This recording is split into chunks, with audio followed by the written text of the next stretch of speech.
फैसला भी माननीय सर्वोच्च न्यायालय का आया है,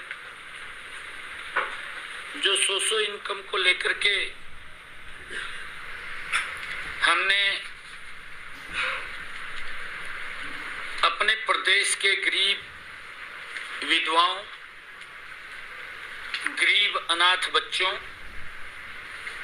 और दशकों से सरकारी नौकरियों से वंचित गरीब परिवारों के सदस्यों, विमुक्त जातियों और घुमंतु जातियों के उन गरीब परिवारों को जो न तो शेड्यूल कास्ट में आते हैं और न ही बैकवर्ड क्लास में आते हैं तथा कच्चे कर्मचारी, जो अनुभव के आधार के ऊपर हमने कुछ अंक हमने देने की हमारी वर्ष 2018 से चली आ रही इस नीति को के ऊपर आज सुप्रीम कोर्ट का फैसला आया है। इस फैसले का हम सम्मान करते हैं। अगले 100 दिनों में, मैंने पिछले दिनों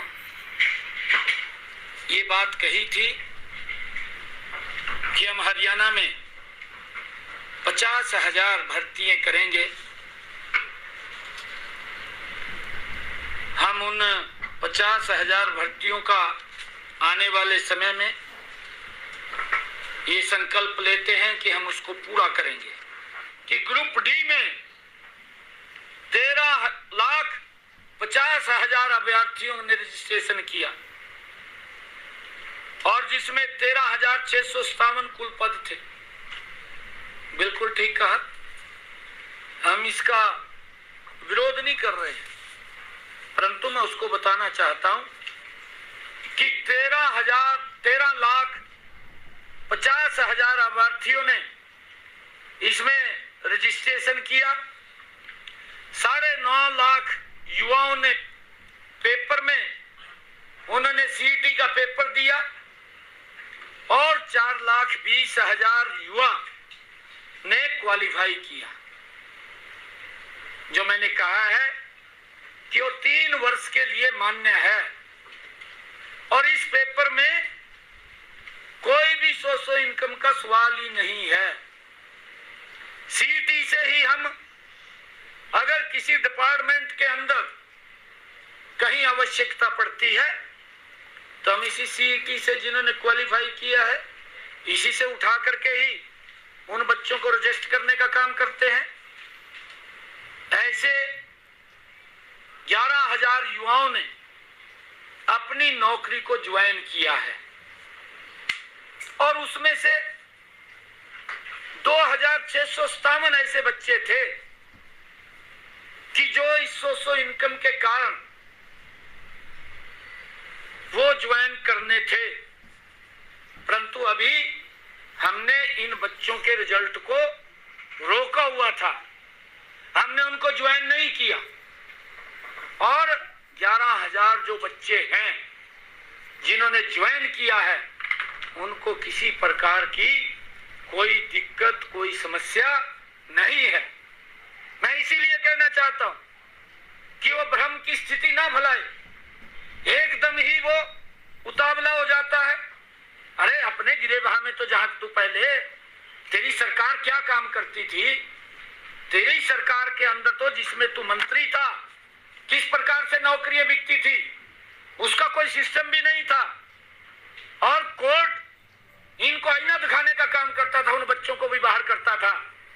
परंतु आज मैं ये बात कहने के लिए आया हूं कि इन 11,000 बच्चों को किसी प्रकार की कोई भी दिक्कत, समस्या नहीं है, ये मैं कहने के लिए आया हूं।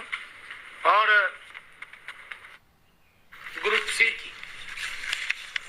की भी इसने ट्वीट करके, क्योंकि ये उसकी जानकारी तो इसको होती नहीं है, ऐसी इनके मुखिया है पार्टी के, उसको भी कोई लिख करके दे देता है और वो पढ़ करके बोल देते हैं सेम पोजीशन इसकी है, ये भी उसको कोई लिख करके देता है, उसको पढ़ देता है, उसकी जानकारी में नहीं जाता।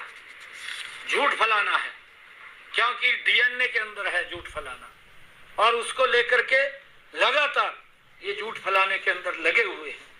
इन्होंने जो ग्रुप सी की नौकरियों के बारे में भी बात कही है, इसमें 10,000 से अधिक युवाओं ने 2,000 पदों के लिए पेपर दिया।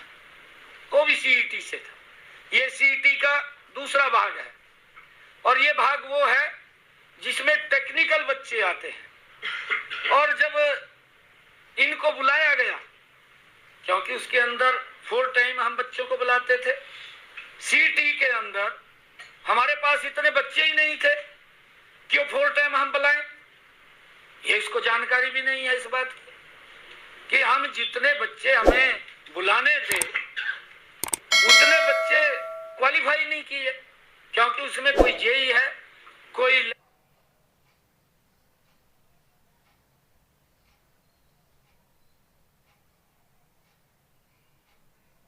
लैब अटेंडेंट, वो टेक्निकल आधार के ऊपर ये भर्तियां हैं ग्रुप सी की। और जितने बच्चे इसके अंदर आए उन सब को हमने इंटरव्यू के अंदर शामिल किया, उनका पेपर लिया, और उस पेपर के आधार के ऊपर ही हमने उनको इसके अंदर रजिस्टर किया है। अगर कोई इसके अंदर दिक्कत आती है, ये बच्चे ज्यादा नहीं है, इनका पेपर ही होगा, इन्हीं में से ही होगा, और यही वो बच्चे हैं। एक भी बच्चे को निकलने की इसके अंदर कोई गुंजाइश नहीं है। ये भ्रम की स्थिति फैलाने का काम कर रहे हैं, और मैं आज यही कहने के लिए आया हूं कि ये लोग अपने गिरेबान में झांक करके नहीं देखते। जो हालात इन्होंने हरियाणा प्रदेश के युवाओं की, युवाओं के माँ बाप की, आज अगर गरीब को कोई लाभ सरकार ने योजनाबद्ध तरीके से किया है, ये हमारा कमिटमेंट है। मैं फिर दोबारा दोहरा रहा हूँ कि हम गरीब के साथ खड़े हैं, उसकी लड़ाई मजबूती से लड़ेंगे। हमने चाहे कोर्ट के अंदर रिव्यू पिटीशन में जाना हो, चाहे हम विधानसभा में लेकर के उसको आए, हम मजबूती से हरियाणा प्रदेश के गरीब के साथ खड़े हैं। हमारी सरकार वो गरीब के हितैषी सरकार है। अंत्योदय की भावना से हम काम कर रहे हैं, और उस अंत्योदय की भावना के अंदर हमारी सरकार मजबूती से गरीब के साथ है। ये बात मैंने कहनी थी, और उन बच्चों को किसी प्रकार की कोई चिंता करने की जरूरत नहीं है। जो ये भ्रम की स्थिति फैला रहे हैं, इनकी तरफ ध्यान देने की जरूरत नहीं है, क्योंकि ये लोग वाहवाही लूटने का काम करते हैं। सभी बच्चों को निश्चिंत रूप से वो जहां पर भी है वो लगे रहें, उनको किसी प्रकार की कोई दिक्कत परेशानी नहीं।